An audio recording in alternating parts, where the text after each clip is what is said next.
Hello, EduMagicians. Welcome to the EduMagic podcast with your host, Dr. Sam Fessich. Dr. Sam is a professor of education, author of EduMagic, and a pumpkin spice latte fan. This podcast is designed for pre-service teachers. Remember, friends, teaching doesn't begin at graduation, but during that first class at 8 a.m. Let's get this party started. I'm Matt Miller of the Ditch That Textbook podcast, a proud member of the Education Podcast Network, just like the show you're listening to right now. The opinions expressed are those of the individual hosts. Make sure you check out all the other great educational podcasts at edupodcastnetwork.com. Hello, friends, and welcome back to another episode of the EduMagic podcast. Today, I am joined with Rene DeCata, and we met through Instagram Live about GTPA, and I'm like, what is this? She did amazing, and I thought to myself, you know what? I think my listeners need to hear this as well. She's going to give us all the ins and outs of GTPA, some best practices, what it is, how we can use technology to complete the GTPA, and a little bit about the step completing it. Can you tell our listeners a little bit about what got you into teaching and education? Yeah, definitely. I would love to. So I started off at my first job working at Kidspace, which is a indoor play centre here in Melbourne. And I was actually the party director for 4 years, I think it was. So I was organising parties, organising the food, organising the cakes. And I just loved being in that environment. And slowly, I started to take on board more important roles within my role at Kidspace as well. And I started tutoring on the side. I started doing a little bit of babysitting.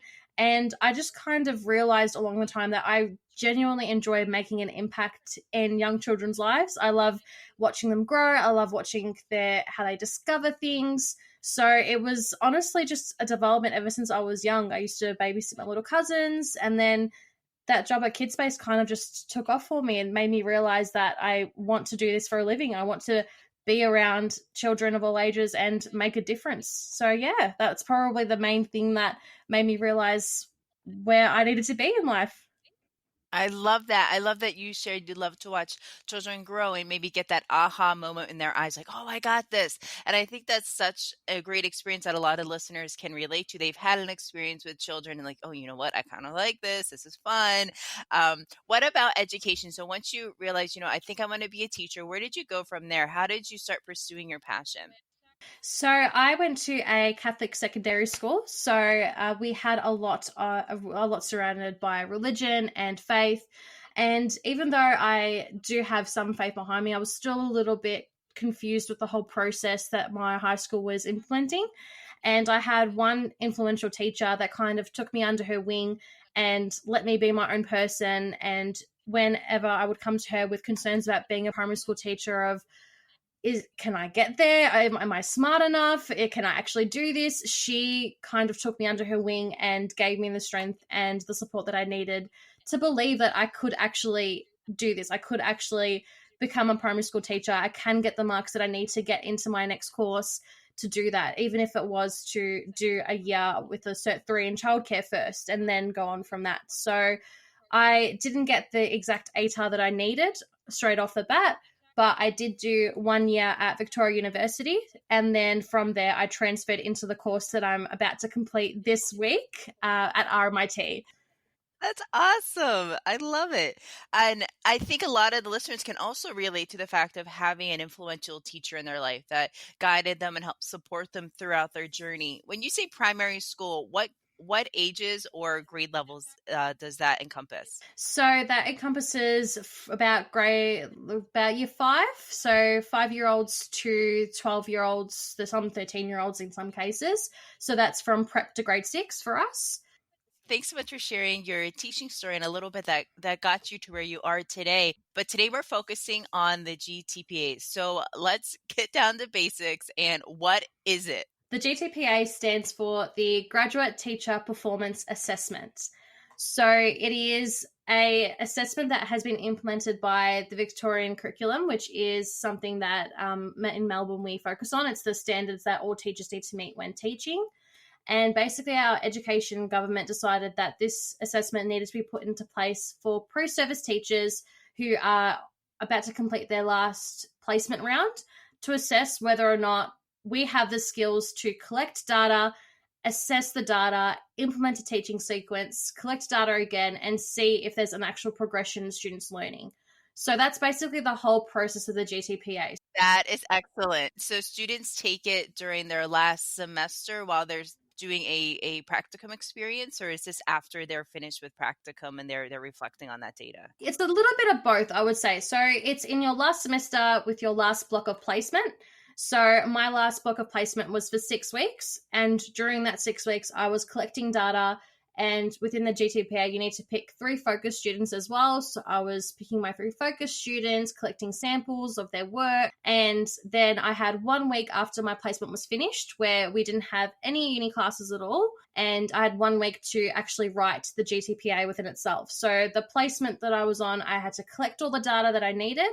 And then I had 1 week before uni started back up again to actually finish writing all of it and the explanations and the elaborations and all the glorious parts there is to it. Let's walk right through that. Let's go through the different steps of completing the GTPA for the listeners out there that might be in the same shoes that you were once in. Definitely. So would you like me to go through the process that I undertook when completing it from start to finish? Let's do it. Awesome. So first things first, I read the GTPA booklet. So my university gave this booklet to us, but it can also be found on the website. And I read through the booklet from front to back to see, okay, what is this? And I made lists after list after list of what each practice needs, because in the GTPA, there are 5 practices that you need to complete. So the first practice is planning using data.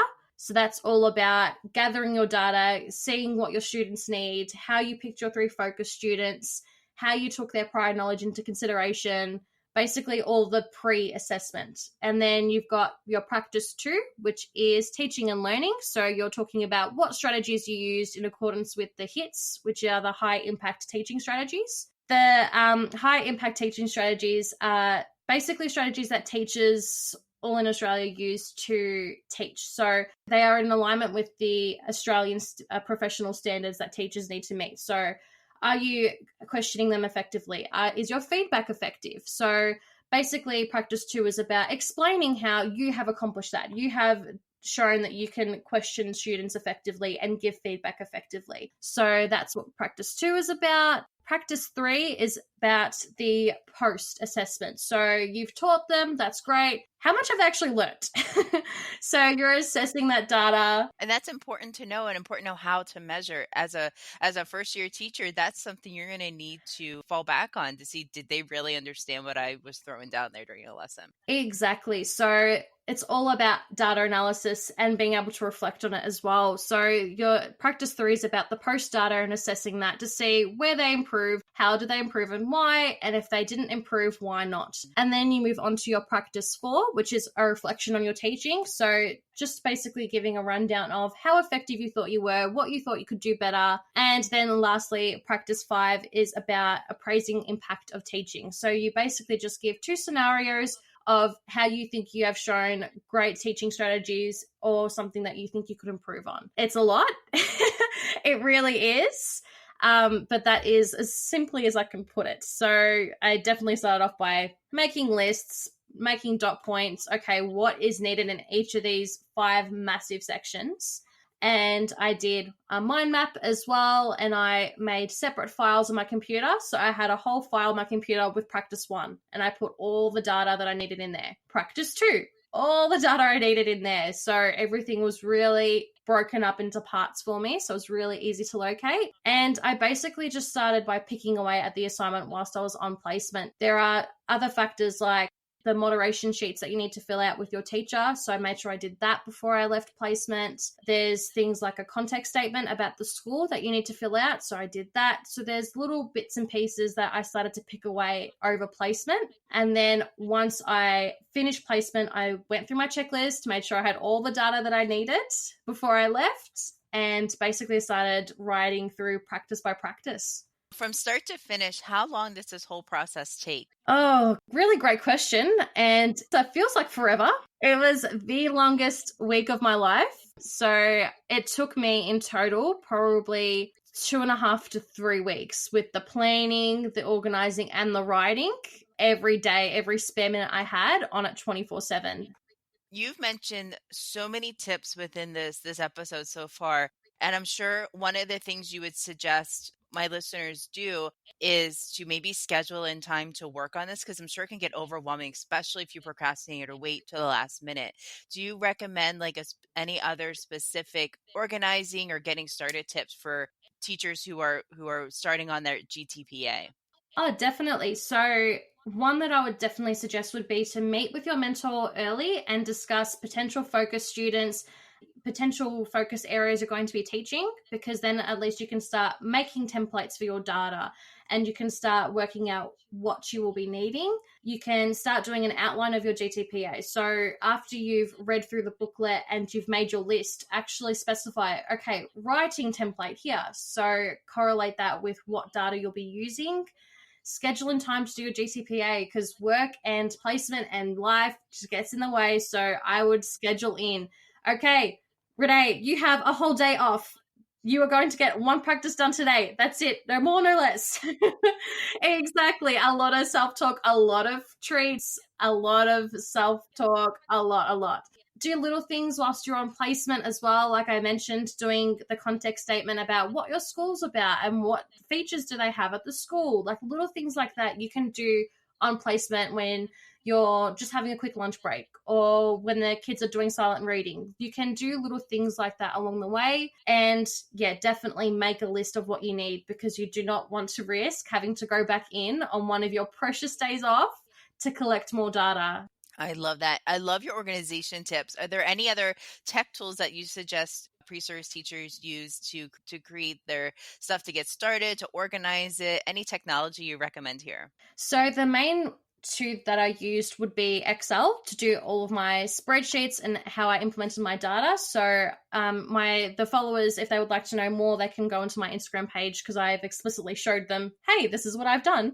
But with Excel, I basically just put in the standards up the top, the students' names down the bottom, and then in the middle just kind of ticked if they have accomplished that point or not. So I did all of that data stuff in Excel. Just really easy to use, really clear, really clean.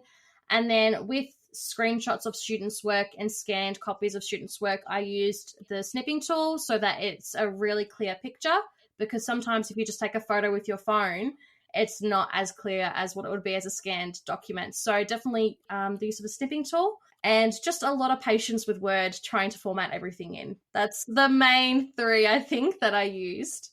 And I also remember you mentioning folders on your computer with each of the different practice pieces to organize with those checklists and your bullet points and things like that. All right. And we're getting to the end of the show here. I know it's going to be hard, but what's one piece of advice that you have for future teachers who are in the midst of completing their GTPA? Even though it's going to sound cheesy, believe and you will achieve. Believe and you will achieve, definitely. Renee, thank you so much for your time today. I know my listeners are going to want to connect with you and see all the resources that you have on your Instagram account. I think you have amazing stuff and you're always sharing great information for other future teachers. How can they find you online? Yes, so at the moment, I do just have a Instagram account that's solely based for my teaching resources and interviews and stuff like that. So that's just at Miss DeCata. So MISSDECATA. Perfect. Thank you so much, Renee, for your time. And I can't wait for my listeners to hear all this awesomeness about the GTPA. Thank you. Thank you so much for having me. It's been a pleasure. There you have it, friends. Another episode of the EduMagic podcast. Thanks so much, Renee, for sharing out your GTPA tips and tricks. Before we head out today, I have a student teacher feature. I'm so excited to feature Morgan Durham. Here we go. Let's listen in on her advice and strategies for student teachers. My name is Morgan Durham. I start student teaching this coming Monday, and I have been prepping for that for a while now. I am a non-traditional student, so that means that I came back to college after being gone for a while. So I'm about 10 years older than my peers. So I have kind of a unique perspective on several things because I was in the job force for quite a while before coming back to school. So the first thing I think is really important to keep in mind when you're student teaching is to give yourself permission to fail. We want our students to be okay with failure. Because that's the first step towards growth. So since growth is the overall objective for school, for a lot of people, the growth mindset is anyway, being okay with failure has to be part of that equation. So if you are willing to model failure for your students, they are more willing to be okay with failing themselves. So failure doesn't have to be a huge, epic, world-crushing issue.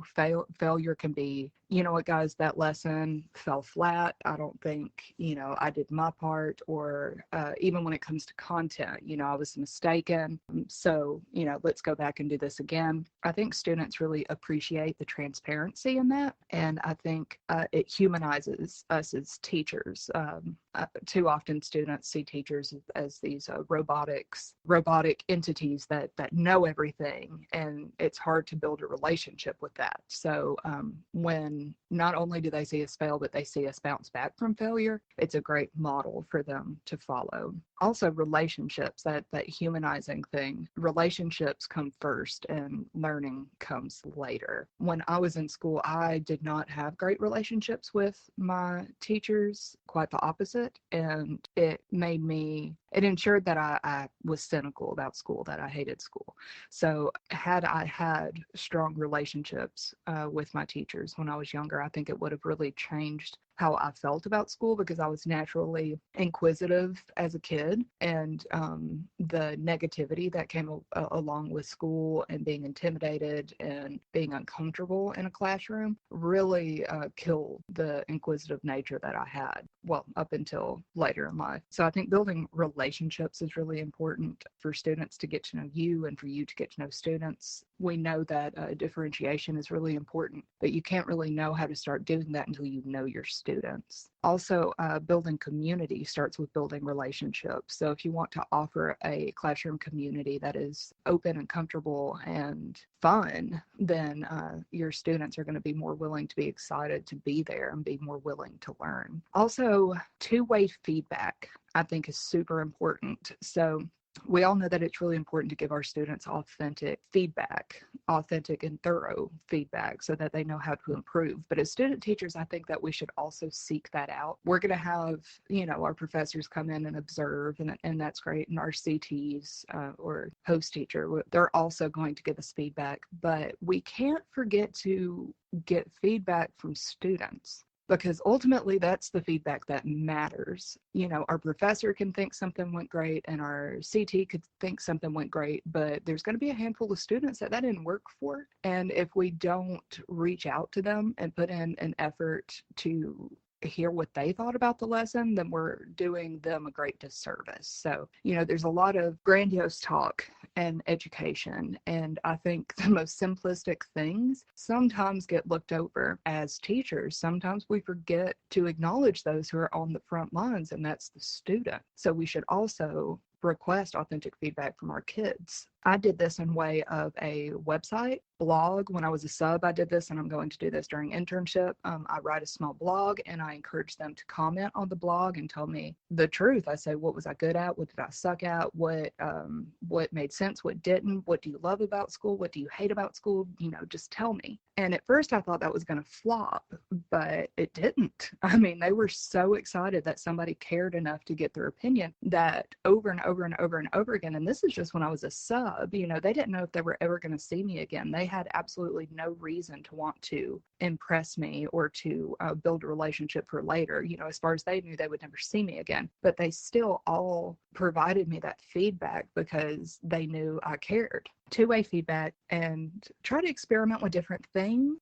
Do your research, have fun. I think student teaching is the time to jump in and try things out. And if they fail, okay, they failed. So what's next? Every time you fail, that is a learning opportunity for you and a growing opportunity for you, and also an opportunity for you and your students to grow together. So anyway, thanks for listening and thanks for having me. All right. All that feedback from Morgan, I know that I would want to connect with her, and maybe you do too. So you can find Morgan Durham over on Twitter at Mrs. Durham Teach. That's MRSDURHAM Teach. And then over on Facebook and Instagram, she's at Mrs. Durham Teaches. So MRSDURHAMTEACHES. And Morgan also has an amazing website that you guys should check out. It's MissDurhamTeaches.com. So I want to hear from you. Do you have any tips, strategies, or techniques that you would like to share? I would love to shine a light on the work that you're doing. All you need to do is find me on Voxer. I'm at sfessich. You know, I keep it simple, SFECICH. You can find me there and leave a quick message about your tip, trick, or strategy that you're trying or that you have tried. Well, there you have it, guys. We talked all about the GTPA with Renee. Morgan gave us fantastic advice for student teachers, building relationships, having a growth mindset, two-way feedback, building that community. This was a great episode, and thank you so much for chiming in. Have a great day, everybody.